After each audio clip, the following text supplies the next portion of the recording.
राजा रघुवंशी और Sonam Raghuvanshi honeymoon mystery जो कि इस प्रकार उलझी हुई थी, कोई समझ नहीं पा रहा था आखिर क्या हुआ है। क्योंकि राजा रघुवंशी जब हनीमून पे गए थे, उससे पहले मैं आप सभी को बता दूं फ्रेंड्स, ये कहानी है मध्य प्रदेश के इंदौर की। यहाँ का एक शादीशुदा जोड़ा जिसकी शादी 11 मई 2025 को हुई थी। बहुत ही प्यारे प्यारे सपने देखे थे, हमने सपने देखे थे अपनी शादी को लेकर। लेकिन राजा रघुवंशी ने कभी ये नहीं सोचा था कि उसके साथ में इतनी बड़ी दुर्घटना हो जाएगी और वो किसी साजिश का शिकार हो जाएगा। राजा रघुवंशी की बहुत सारी सोशल मीडिया पर जो वीडियो आ रही है, सच में शादी में इतने खुश थे राजा रघुवंशी कि शायद ही कोई अंदाज़ा नहीं लगा पाएगा कि व्यक्ति कितना खुश है। लेकिन दुल्हन जिससे शादी हुई थी, नहीं पता था राजा रघुवंशी को कि शायद वो खुश नहीं है।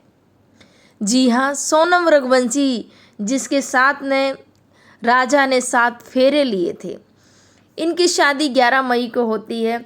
उसके बाद में दुल्हन अपने ससुराल आती है, अपनी माँ, सासू माँ सबका आशीर्वाद लेती हैं, रहती हैं 2-3 दिन के लिए। उसके बाद में चौथी चलती है, वो मायके चली जाती हैं।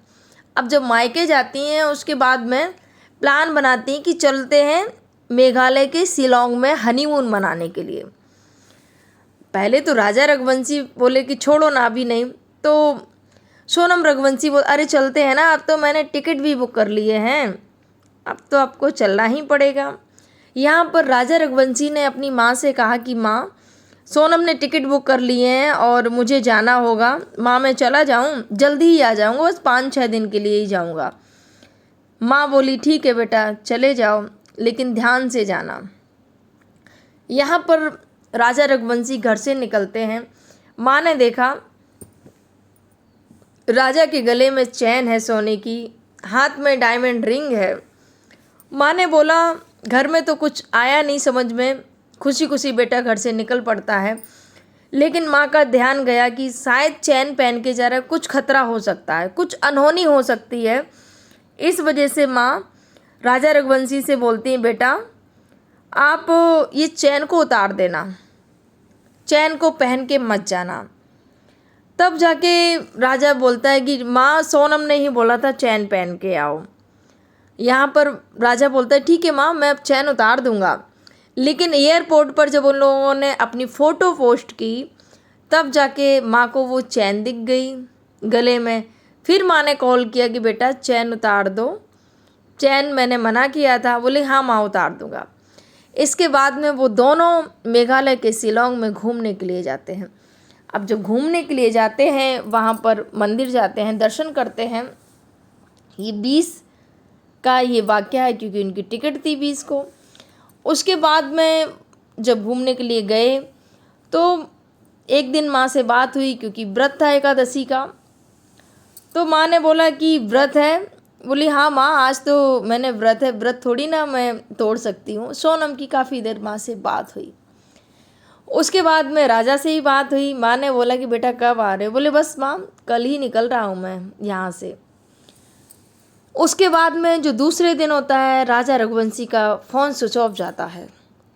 अब जब फ़ोन स्विच ऑफ जाता है तो राजा की माँ ने सोनम को कॉल लगाया कि सोनम राजा का कॉल नहीं लग रहा है, कहाँ है राजा? सोनम ने बोला कि माँ वो बस मुझसे थोड़ी दूरी पर चल रहे हैं, मैं पीछे हूँ, वो आगे चल रहे हैं, हम दोनों ही घूम रहे हैं यहाँ पर। लेकिन मैं अभी बात करा दूँगी। उसके बाद में राजा रघुवंशी की अपनी माँ से दोबारा बात नहीं हुई। वहाँ पर होटल लिया था इन लोगों ने, होटल से सुबह ही निकले वहाँ से, और होटल के 25 किलोमीटर की ही दूरी पर जब उनके घर से कॉल जाता है तो सोनम का भी कॉल बंद जाने लगता है और राजा रघुवंशी का भी नंबर बंद जाता है। घर वाले बहुत ज़्यादा परेशान हो जाते हैं, दुखी हो जाते हैं कि आखिर हमारे बच्चे कहाँ गए। वहाँ की पुलिस से बात करते हैं कि ऐसे ऐसे करके हमारे 2 बच्चे घूमने के लिए गए थे और उनका कुछ भी अता पता नहीं चल रहा है।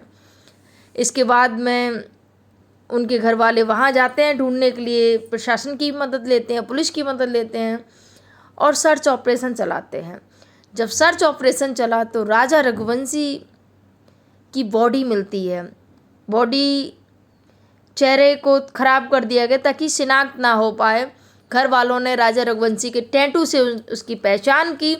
बॉडी ऊपर से नीचे फेंकी गई थी, तो उनकी हड्डियां टूट गई थी, काफ़ी बॉडी को ख़राब कर दिया गया। तो जो लकड़ी काटने वाला जो हथियार होता है उससे भी उन पर वार किया गया था।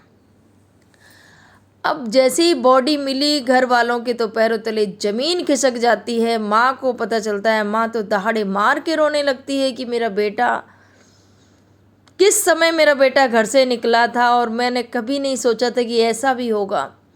पूरा घर परिवार, पूरा गली मोहल्ले जिसने भी सुना, भीड़ का तांता लग जाता है।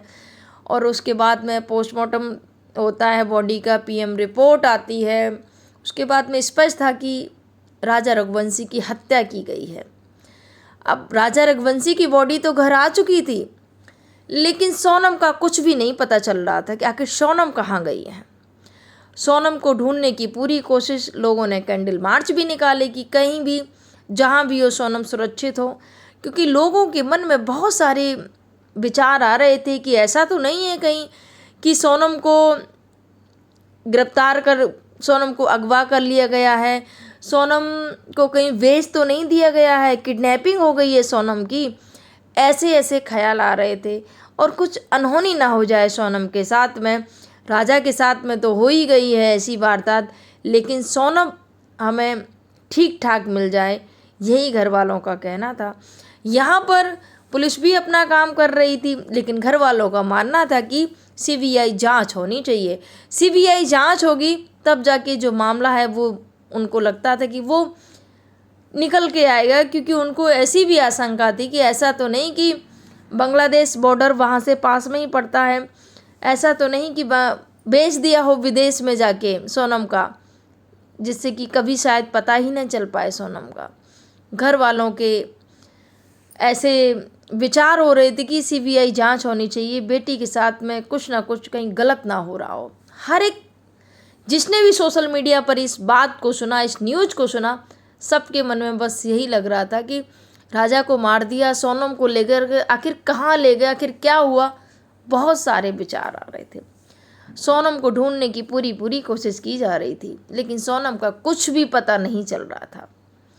सोनम के भाई वहाँ पहुँचते हैं और पूरा देखते हैं कि हर जगह, क्योंकि 10 बजे से शाम, क्योंकि पहाड़ी इलाका है, 10 बजे से 5-4 बजे तक वहाँ पर पूरे दिन सोनम की खोज में निकलते, लेकिन सोनम का कुछ भी पता नहीं चल रहा था। यहाँ पर एक दिन कॉल आता है, 9 जून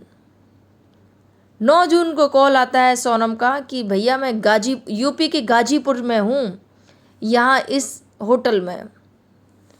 अब जैसे ही भाई के पास कॉल आता है, भाई बोलता है कि तुम वहीं रुको, मैं वहाँ पहुँचता हूँ।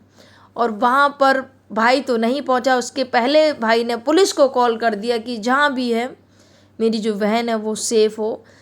पुलिस वहाँ पर पहुँचती है और पुलिस सोनम को गिरफ्तार कर लेती है।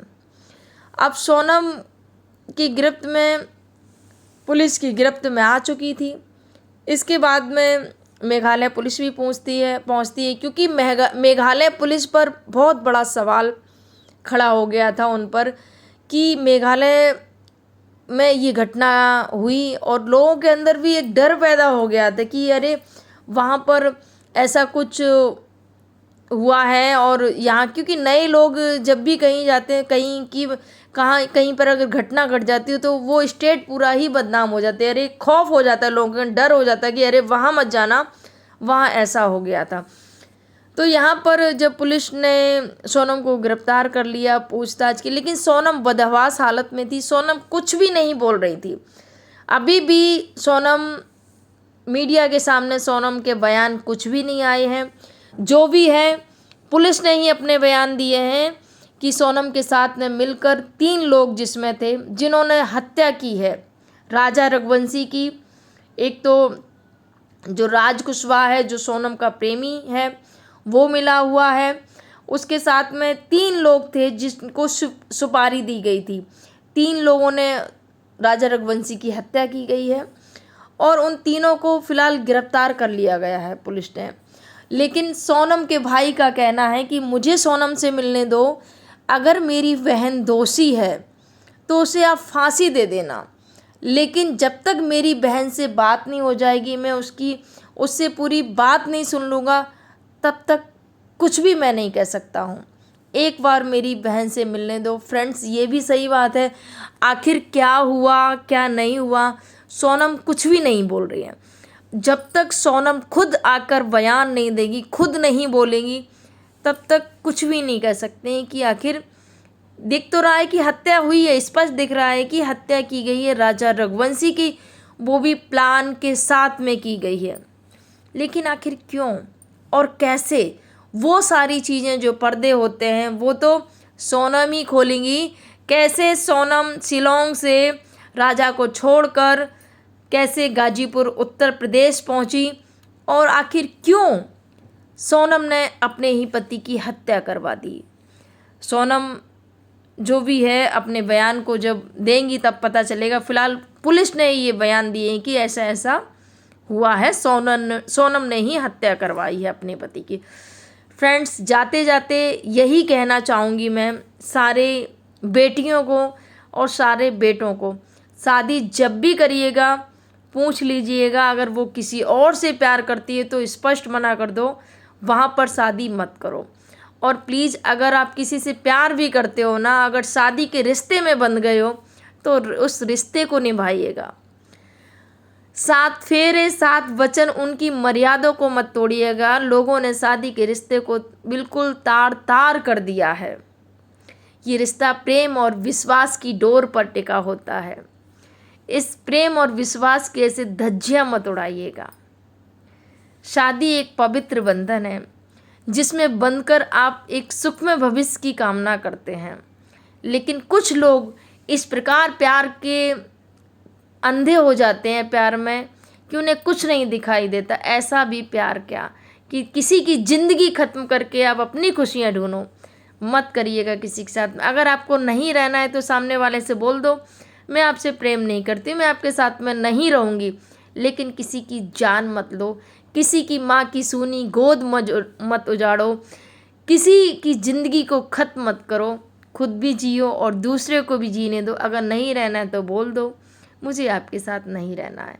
फ्रेंड्स, आपके क्या विचार हैं, एक बार कमेंट ज़रूर करिएगा। जय हिंद, जय भारत।